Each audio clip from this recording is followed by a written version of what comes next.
Welcome, welcome for another session for power system stability.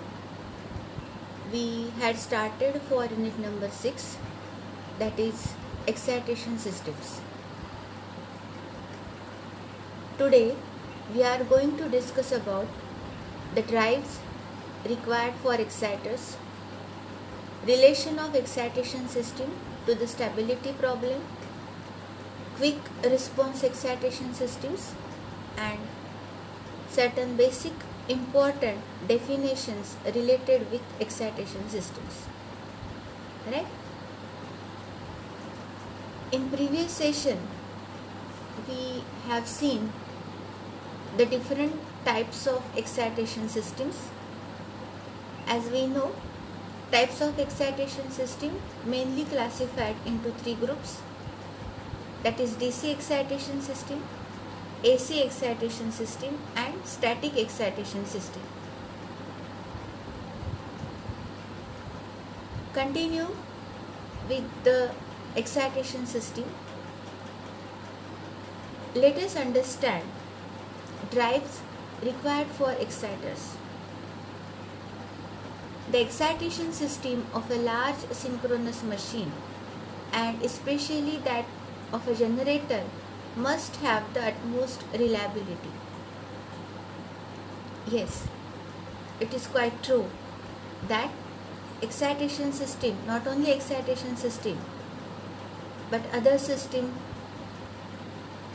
as we know, the 3 main controls of the complete generating units, as we discussed in previous session also, that is governor action, excitation system, and the steam input obtained from the boiler. So these must be controlled in such a manner that the 3 pillars of the system stability should be easily achieved, that is reliable, stable, and secure. So hence, when we consider the case of alternator, it is at most important that excitation system must be reliable. The exciters should require but little maintenance, and they should be driven by a means which is reliable even during low voltage or short circuits on the main power system. And not only this, that will permit the generator to be started up even when the main power system is dead. So that's why it is used to say that excitation system must be reliable. So then we may think that at what condition, in what situation these systems should be maintained reliable.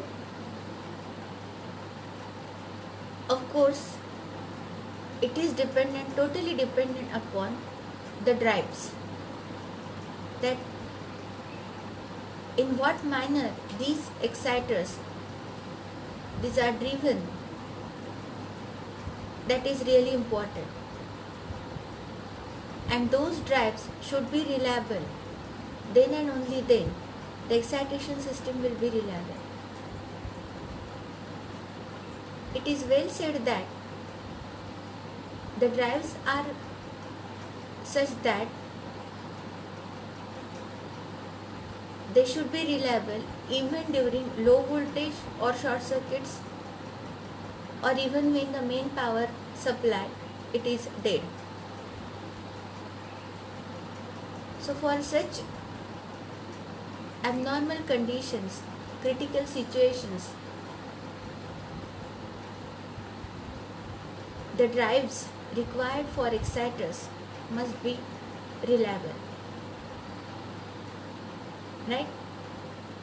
If the main exciter is separately excited, the pilot exciter also requires an equally reliable drive. Now we are in position to understand main exciter and pilot exciter. So it is said that not only for the main exciter, if it is separately excited, the pilot exciter also requires equally reliable drive. So then, which are these drives. The first one, it is direct connected exciters. Direct connected exciters are the most widely used and may be considered as the standard type. The direct connection gives the most reliable drive, not being affected by troubles on the AC system. The record of reliability is very good. Okay, so the first, it is direct connected exciters. Second, gear driven exciters. It permits the exciter speed to differ from the speed of the main generator while retaining the reliability of the direct drive. So another, it is gear driven. Then third, motor driven exciters. Motor driven exciters present advantages in addition to the freedom in the choice of speed. The exciter may be placed in a less expensive and more convenient location than at the end of the generator shaft. Right? So it is usual practice to place the exciter at the end of the generator shaft, but if it is a motor driven exciter, then it may be placed in more convenient location. So for that, the commutation is better because of the absence of vibration transmitted from the turbine foundation. Moreover, if a spare source of excitation is available, maintenance work on the exciter can be done with the exciter shut down but without shutting down the main generator. That is the advantage of motor driven exciters. Maintenance, it is easily carried out without shutting down the main generator. Right? The motor driven exciter requires a reliable source of electric power. Right? Again, the exciters, they also require a reliable source of electric power. Then next, it is hydrogen cooling. Hydrogen cooled synchronous condensers operating at speeds up to 900 rpm have been furnished with direct connected main exciters located in a hydrogen filled compartment which can be isolated from the main condenser compartment when maintenance is to be done on the exciter. So that means hydrogen cooled or hydrogen cooling drives, exactly it is what? These are direct connected with the main exciters located in a hydrogen filled compartment. An advantage of this hydrogen cooling is that it can be isolated from the main condenser compartment when maintenance is to be done on the exciter. Then next, it has been found that hydrogen cooling of the exciter not only reduces the temperature rise of the exciter but also decreases the the wear of the commutator and brushes. That's why it is said that hydrogen cooling may be the one of the best drives for the exciters. Because of this hydrogen cooling, it is not only reduces the temperature rise of the exciter but also decreases the wear of the commutator and brushes. Hydrogen cooling has been proposed for the exciters of turbo generators. Hydrogen cooling, it is proposed for which system? For the exciters of the turbo generators. Right? Now let us understand relation of excitation system to the stability problem. So far we discussed the different points in unit number 2, 3, even in unit number 4 and 5 in such a manner that all these points should lead to common conclusion that what exactly happening on the system stability, right? So here also let us understand relation of excitation system to the stability problem. When I say stability problem, that means I am going to discuss this system with reference to steady state stability, transient stability and dynamic stability. Right? So increased speed of exciter response was one of the first means suggested and applied for improving power system stability. As we already have seen that how the power system stability can be improved for steady state, for transient state. As we discussed for steady state stability, as the power angle equation, it is given as E1 E2 by x into sine delta or EV by x into sine delta. So the means for improving steady state stability are lying in the relation of the power itself. That is, either you are going to increase the excitation voltage or reducing the reactance of the transmission line.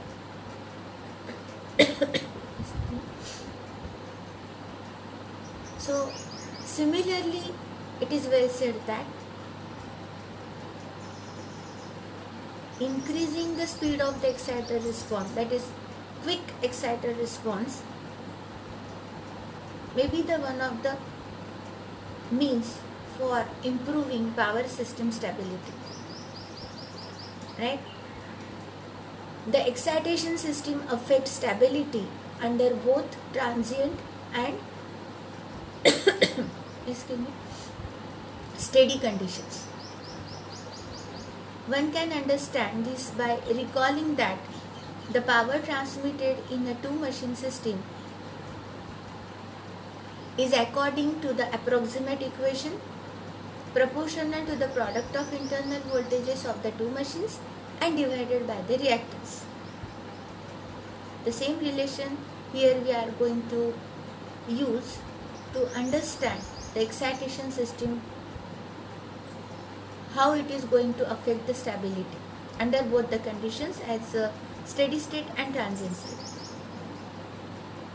So even when calculated more rigorously, the power is increased if either internal voltage is increased, as we know this. P is equal to EV by x into sine delta. These statements hold regarding the power at any particular value of angular separation and hence also for the maximum power. It is also true on a multi-machine system that raising the internal voltages increases the power that can be transmitted between any two machines or groups of machines. Right? The maximum power transfer, it is occurring at delta is equal to 90 degree. Therefore, we have stated that Pmax is equal to EV by x. So, not only for single machine system or SMIB system, but also for multi-machine system, raising the internal voltages increases the power that can be transmitted between any two machines or groups of machines. Right? Therefore, it is apparent that raising the internal voltages increases the stability limits. Excuse me. When we are saying raising the internal voltages increases the stability limits, that means obviously it is related with the excitation systems. If the excitation system response it is faster, then obviously the stability limit is going to be improved. Therefore, quick excitation system response it is required when we consider, when we think about how to improve the power system stability. Right?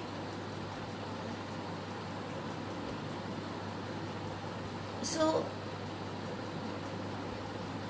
that was related with the steady state stability or overall power system stability, that how the excitation it is correlated with the power system stability. When we consider the transient conditions, we know the transient condition, large disturbances are occurring on the system. So, under transient conditions, power is calculated with the use of transient reactance of the synchronous machines and the voltages behind transient reactance. We know this. So this will be called, we recalled I proportional to field flux linkage. Right? Upon the occurrence of a fault, the flux linkages are initially the same as they were just before the fault occurred. During the fault, however, the flux linkages decay at a rate described by the short circuit time constant Td dash. We know this. In fact, we already discussed the flux linkages in unit number 1. We know that when the fault occurs, the flux linkages are same as they were just before the fault occurred. But what happens during fault? These flux linkages, they are going to decay. Might be exponential decay. But how it can be measured? So it can be, that rate can be described by the short circuit time constant Td dash. Right? So if the fault is sustained for a long time, a machine excuse me, a machine may survive the first swing of its rotor, but because of the continued decrease of its flux linkage, it may pull out of step on the second swing or on subsequent swings. Yes, we know that during the fault condition, there is decrease of its flux linkages at a rate which can be defined by Td dash. But what happens if the fault, it is not cleared quickly? In other words, one can say, if the fault is sustained for a long time, then what happens? For such situation, for such condition, machine may survive. But up to what extent? Up to the first swing of its rotor. But because of continuous decrease of its flux linkage, what happens? It may pull out of step on the second swing and also on the subsequent swings. So an excitation system controlled by an automatic voltage regulator causes the flux linkage first to decrease more slowly and then to increase. That is the role of AVR. Getting me? That an excitation system controlled by AVR causes the flux linkages to decrease slowly and then to increase. So that system may not fall out of step.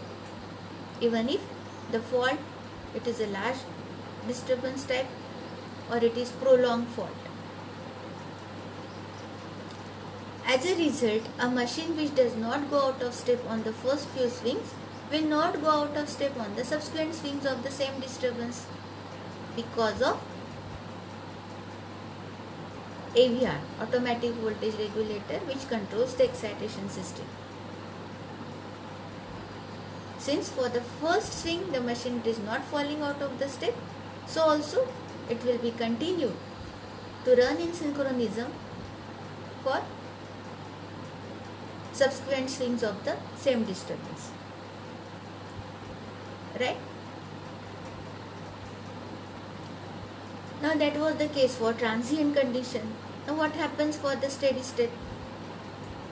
That how we can correlate the excitation system with the steady state stability improvement? Let us understand. In the steady state, power is calculated with the use of saturated synchronous reactance and the voltages behind these reactance. We have seen this. So the voltages behind these reactants, which are proportional to the respective field currents. Now what happens?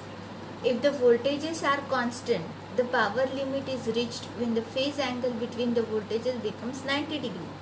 We know this. Now, an automatic voltage regulator tends to hold the terminal voltages constant. Okay?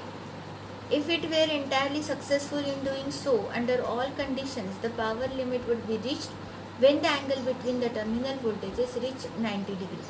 So again, AVR plays an important role for maintaining the terminal voltages constant under steady state conditions. The power limit would depend upon the reactance of the circuits between the machines instead upon this reactance, that is external reactance plus the internal synchronous reactance when we consider the steady state condition. Then how one can improve or raise this power limit? It would be greatly raised by such ideal voltage regulation, particularly if the internal reactance were the major part of the total reactance. Again, the bottom line, one can say the use of quick response excitation systems does raise the steady state stability limit a substantial amount. So what is the requirement here? That is the use of quick response excitation system. Right? When we say that the quick excitation response system improves the system stability, then one must know what is this quick response excitation. Right? So quick excitation response or quick response excitation, in addition to raising stability limits, diminishes the disturbance to voltage caused by such events as a short circuit, the opening of a transmission line, swinging of the machines, or the disconnection of a generator, and thus it improves the quality of electric power service. And we need the improvement of quality of electric power service, because to meet RSS, reliable, stable and secure system.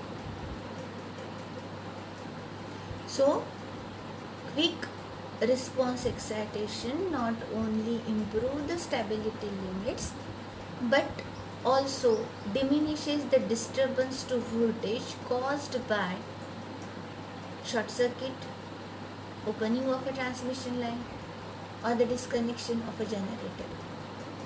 And that's why it is said that because of quick excitation response, the quality of electric power service, it is improved. Right?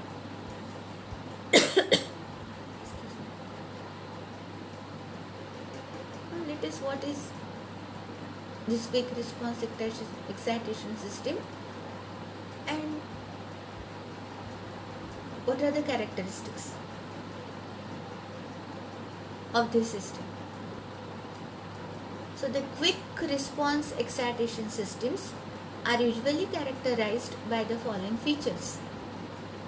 An exciter having a high value of nominal response and a high ceiling voltage. Now what is this nominal response and then ceiling voltage? No, not to worry. All these definitions will be cleared in next session. That what do you mean by nominal response of the exciter? What is ceiling voltage?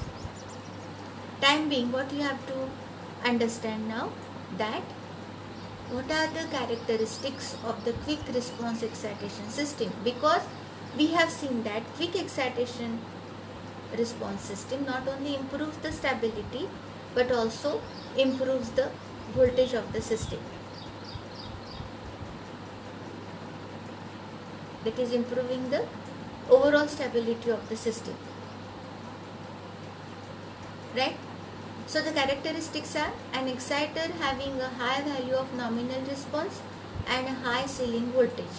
What is quick response excitation?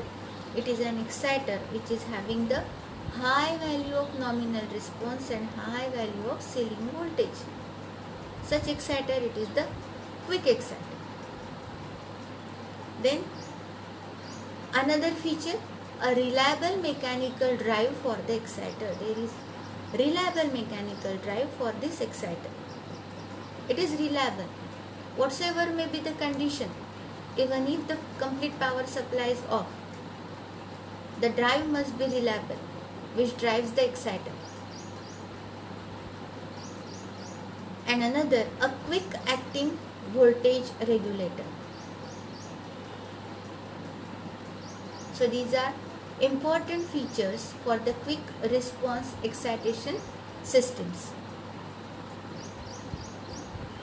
And let us understand basic definitions. Many times these definitions have been asked in your university exam, right? From MCQ type examination, still these definitions are important. Okay, so let us read these definitions carefully. Now, as these are definitions, so you have to understand these definitions statement by statement. Okay, so let us understand the first one, that is excitation system. The equipment providing field current for a synchronous machine, including all power, regulating, control and protective elements. What is this excitation system? Which provides field current. To whom? For synchronous machine, including all power, regulating, control and protective elements. Second, air gap field voltage.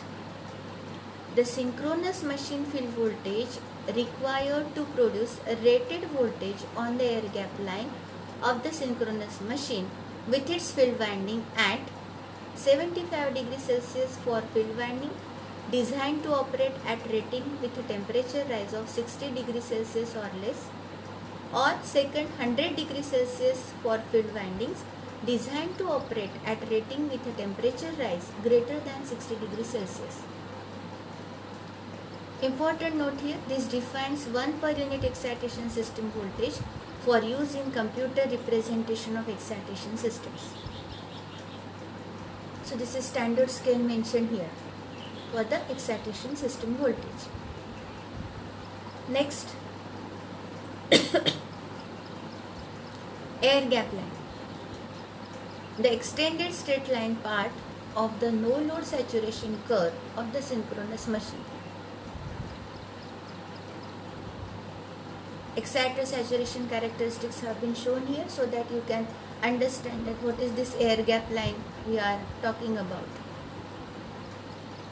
So you observe exciter output voltage versus exciter field current. These characteristics have been drawn like this.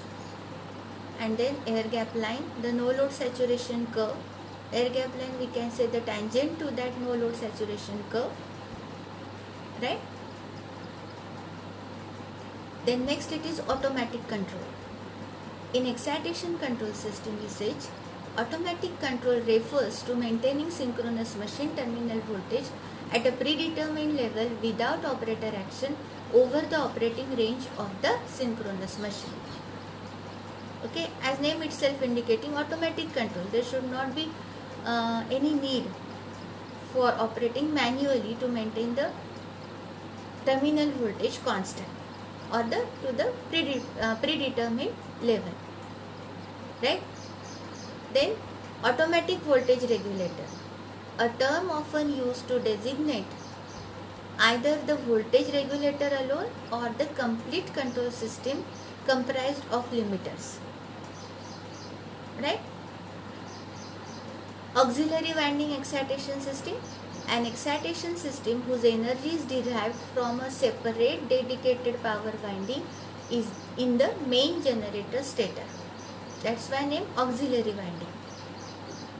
Then brushless exciter, an alternator rectifier exciter employing rotating rectifiers with a direct connection to the synchronous machine field, thus eliminating the need for brushes. We have seen this in previous session when we discussed about the types of AC exciters. Okay, because of as name itself indicate, brushless exciter, no brushes are used. Rather, these are directly connected to the synchronous machine field. But for which case? An alternator rectifier exciter. Whether it is a static rectifier or rotating rectifier, it is rotating rectifiers. Right? For brushless exciter, an alternator rectifier exciter employing rotating rectifiers are used with a direct connection to the synchronous machine field. Then next it is exciter. We used to say exciter. So the equipment that provides the field current for the excitation of a synchronous machine, that is exciter. Then pilot exciter, the equipment providing the source of field power to the excitation of another exciter. So therefore called pilot exciter. It provides excitation or the field power to the excitation of another exciter. Right? Then important, it is power system stabilizer, a function that provides an additional input to the voltage regulator to improve the damping of power system oscillation. This already we discussed. Note here, a number of different quantities may be used as input to the power system stabilizer, such as shaft speed, frequency and electric power, even or a combination of these signals. Power system stabilizers, name itself indicates, it stabilizes the power system if the oscillations are occurring on the system. In what manner? By damping out those oscillations. Right? So these were few definitions, basic definitions. We are continuing for important definitions in next lecture also. So let us summarize today's session. Today we have seen what are the reliable drives for exciters, what is the relation of excitation system to the stability problem. Mainly we discuss for steady state and transient state, and then what are the important features or characteristics for quick response excitation systems, and then we discuss about basic definitions. Right? So that's all for today's session. I may say thank you to all.